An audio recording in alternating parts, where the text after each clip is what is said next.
નગરપાલિકાઓ અને નગરપાલિકાઓના વિકાસ માટે કરોડોની ભેટ મળવા જઈ રહી છે ને અને સીએમ સંબોધી રહ્યા છે. આવો સાંભળીએ.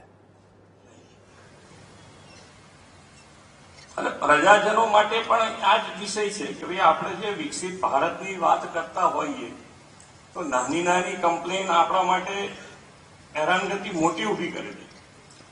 એટલે મહાનગરપાલિકાઓ હોય કે નગરપાલિકાઓ, એનું દરેકનું આયોજન એવું જ હોવું જોઈએ કે સેવા જે છે એ સિટીઝન સેન્ટ્રિક, ટ્રાન્સપરન્ટ, એકાઉન્ટેબલ અને ટેકનોલોજી ડ્રીવન હોવી જ જોઈએ. એ સમયની માંગ છે.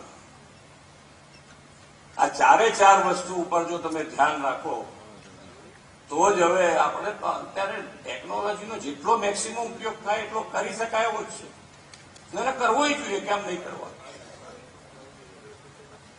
અને તો જ માનીય વડાપ્રધાનશ્રીનો જે સંકલ્પ છે કે વિકસિત ભારત અને વિકસિત ભારત માટે વિકસિત ગુજરાત અને વિકસિત ગુજરાત માટે નગરપાલિકા અને મહાનગરપાલિકાનો મોટો રોલ છે.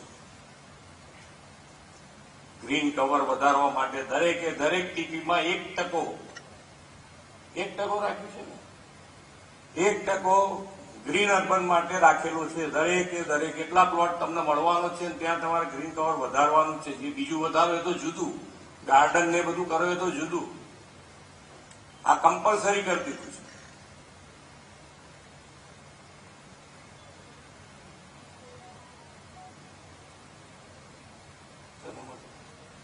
ગ્રીનિંગ માટે સારું છે.